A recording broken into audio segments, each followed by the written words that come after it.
sisters, teachers, and my dear friends. First of all, I wish you a prayerful, a happy feast of Saint Alfonso. Saint Alfonso, how sweet and beautiful name it is.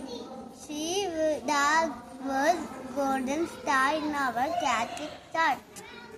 She was born at Kudamalur and lived in Birmingham, Paris. Life of Alfonso was full of suffering and sacrifice. People are delivered because her too. So I share the blessings of Saint Alfonso. Thank you.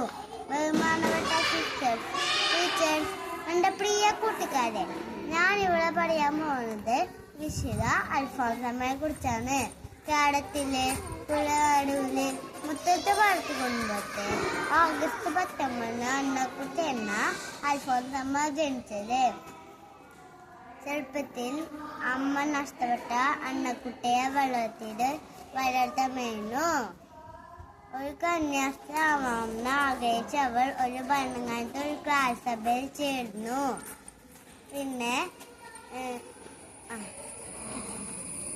July 28 Alphonsa മരിച്ചു. സ്വർഗീയപ്പച്ചൻ്റെ മൃത്തിലേക്ക് യാത്രയായി. കുഞ്ഞുമക്കളെ നമ്മളും ദൈവത്തിനും മാതാപിതാക്കൾക്കും ഗുരുഭൂതർക്കും ഇഷ്ടമുള്ള നല്ല മക്കളെ തീരുന്നതാണ് അൽഫോൻസാമ്മയുടെ ആഗ്രഹം.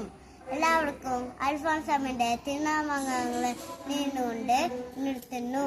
നന്ദി, നമസ്കാരം.